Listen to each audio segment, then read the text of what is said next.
Welcome, Red Eyes members. Thank you very much for joining us. We are talking with Peter-Lavenda.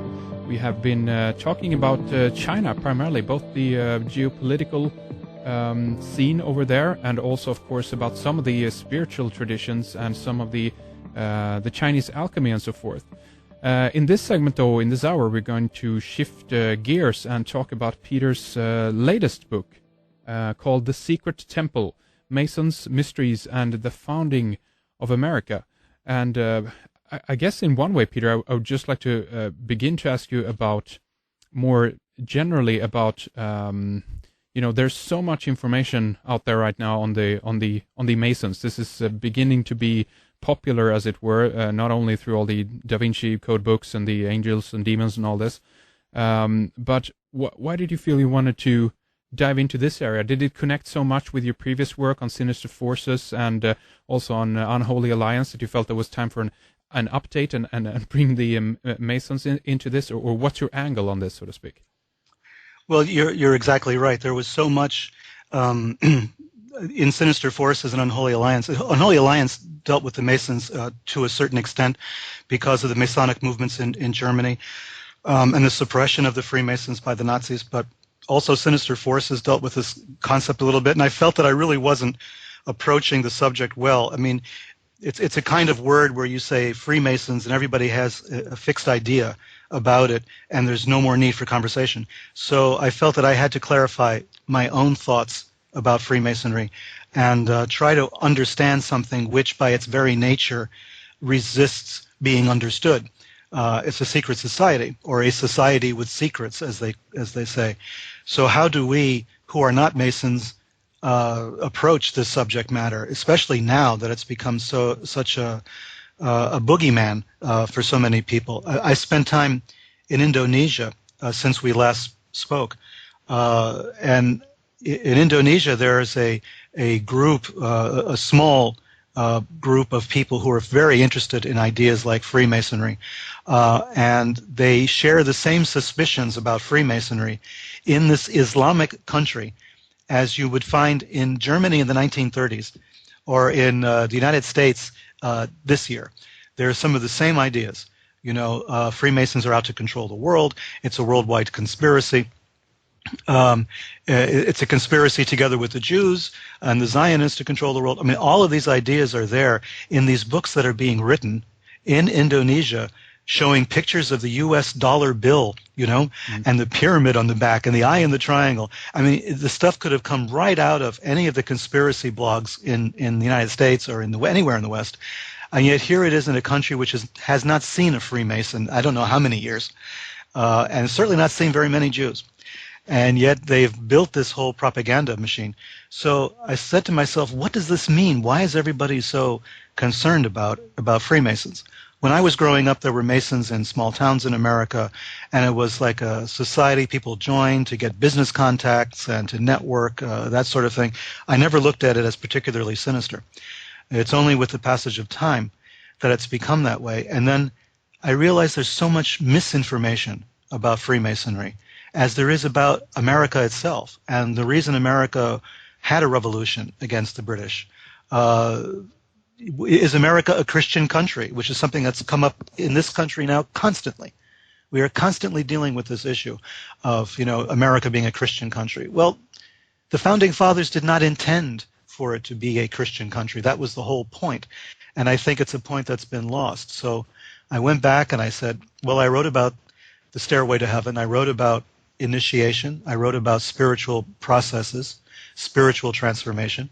The Freemasons embody this in their own rituals, in their own beliefs, their own practices. So let me see what connection there is and how can I explain Freemasonry to a wider audience. What about the basic overarching idea of the official version from the Masons themselves, and is that separate from the more occult version that we get from some of the? Well, I know it's different, but would you say that it holds some truth? The alternative version to Freemasonry, as we get through the conspiracy research movement, because I'm asking that question, I guess, also in terms of the fact that it depends on where you're coming from, so to speak, and what branch of Freemasonry that you're looking at, because as in all hierarchy systems, there are many different layers, and what the top know, the bottom might not know, and so forth. And is this a problem that you encountered as well when you're researching this, that it depends on who you're talking about, who is involved in Freemasonry, or what's your take on that? Well, certainly it is. I mean, this is part of the problem. It's part of the problem with any group of people. Identifying the actions of the group with the actions of individuals is always a problem for any kind of academic research or any kind of journalistic approach. Hitler was a Catholic. Himmler was a Catholic. Was the Nazi Party a Catholic entity?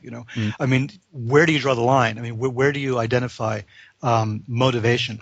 So when it comes to the Freemasons, yes, there were problems. The most famous recently being Propaganda Due, P2 in Italy, a Masonic lodge, which was basically a fascist, hit squad, among other things. They were laundering money for organized crime. They were laundering money for right-wing assassination teams throughout Europe and South America.